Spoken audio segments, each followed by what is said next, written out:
মহান আল্লাহ বলছেন, ইয়া আইয়ুহাল্লাযীনা আমানু, হে ঈমানদারগণ, লা তাত্তাখিজুল ইয়াহুদ ওয়ান নাসারা আউলিয়া, তোমরা কখনো খ্রিস্টান এবং ইহুদিদেরকে নিজেদের বন্ধু বানাইও না। এই নির্দেশ দিয়েছেন কে?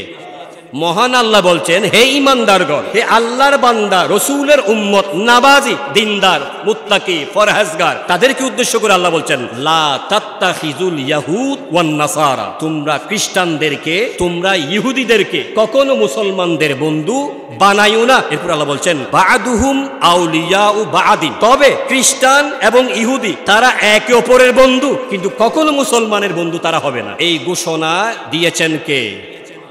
আজ থেকে কয় বছর আগে?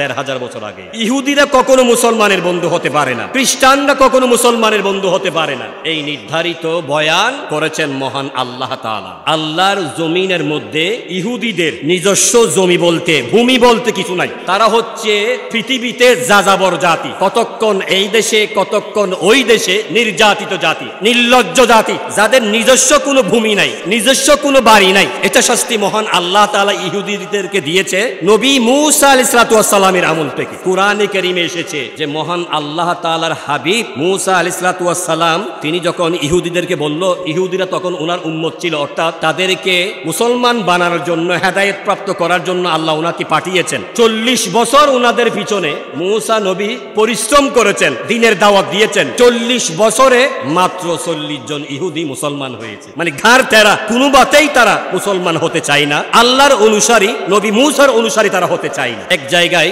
ইসলাম বিদ্বেষীদের সাথে যুদ্ধ করার জন্য ইঙ্গিত এসেছে কুরআনে কারীমে। মহান আল্লাহ বলেছেন, তো মূসা নবী আলাইহিস সালাতু ওয়াস সালাম বলছেন, আসো আমার উম্মতরা তাদের বিরুদ্ধে যুদ্ধ করি। তখন ইহুদিরা বলতেছে, হে মূসা, তাদের সাথে আপনি এবং আপনার আল্লাহ যুদ্ধ করেন, আমরা যাব না, আমরা এখানে বসে আছি। এই হচ্ছে ইহুদি জাতির অভ্যাস। মহান আল্লাহ কোরআনে বলেছেন যে তোমরা শনিবার দিন মাছ ধরবে না। ইহুদিরা কি করলো? শনিবার দিন যখন সমুদ্রে মাছগুলো আসলো, শনিবার দিন তারা মাছ ধরতেছে না, মাছ যাতে বাইরে যেতে না পারে, শনিবার দিন তারা ব্যারিকেড দিয়ে দিছে, রবিবারে মাছগুলো ধরবে। এই ধরনের মানে অভ্যাসমূলক জাতি, ঘাড়তেরা জাতি ইহুদি হচ্ছে এরকম। দেখেন, পুরো বিশ্বের মধ্যে ইহুদিদের সংখ্যা খুবই কম। এই কম মানুষেরাই প্রতিনিয়ত পুরো বিশ্বকে অস্থিতিশীল পরিবেশ, অশান্তি পরিবেশ শুধু ইহুদিরাই করেই যাচ্ছে, যেটা আমরা বর্তমানে দেখতে পাচ্ছি। তো মহান আল্লাহ বলছেন, ইহুদিদেরকে তোমরা কখনো বন্ধু বানিও না, নাসারাদেরকে তোমরা কখনো বন্ধু বানিও না।